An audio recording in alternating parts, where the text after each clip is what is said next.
MauiToday.tv. Aloha, my name is Cindy Mayo Davis with What's Up Maui on MauiToday.tv. Today we're at Maui Community College in the Pa'aina food court, and we're going to ask the students what their opinion is on the latest verdict of the SuperFerry, which is that they just got shut down by the Maui court system. I think it's an interesting issue, and I have to be honest, I haven't studied up on it much, but there's enough people that I believe in that are opposing it, so it's kind of like my opinion's being swayed by the people that I respect who are opposing it, so I'd probably be in opposition to it.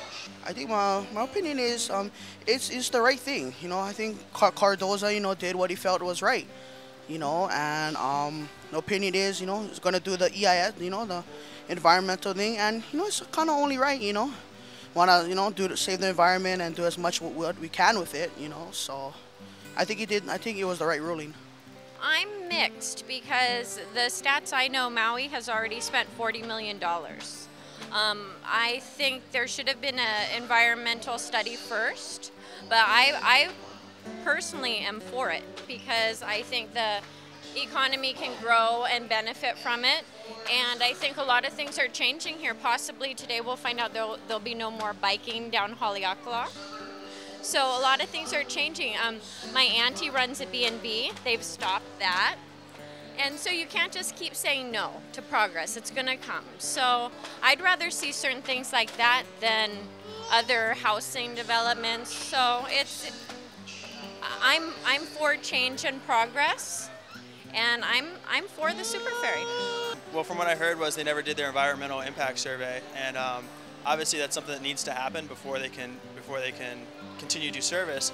The downside is the fact that the state of Hawaii has lent out so much money on the SuperFerry, and the way I see that is maybe the state of Hawaii shouldn't have loaned out that money without them doing the stuff in advance, because it's a similar situation like over on the Big Island with the development, and then part of the development was they had to make the bypass.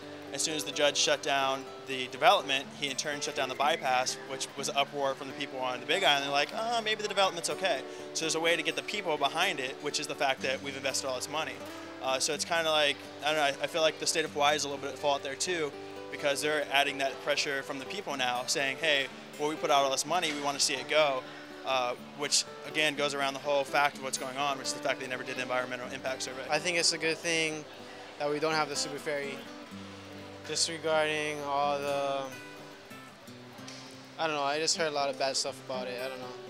I don't really feel good about having a SuperFerry.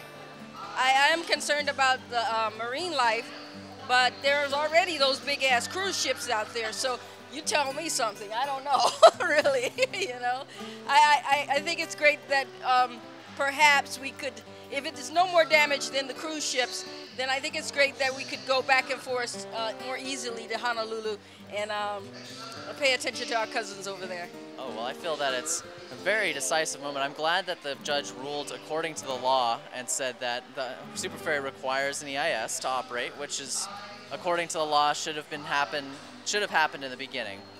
I was a little dismayed. I heard some talk that the governor was going to try and overturn that ruling, and I feel that that would be a very bad move politically for her. There's a lot of people who support keeping Maui Maui, and I really think that, well, I wouldn't mind having a SuperFerry. Alternative transports are great, but it has to go through the due process, has to make sure it's not going to be hurting the island's economy, hurting the environment, and the people on the outer island, the neighbor islands here. So, I think it's wonderful. I think it shows that we can do things for the higher good and not for who has the most money or the biggest pull. Any type of commercial or private operation that would have a potentially negative impact on the environment should go through an environmental impact statement.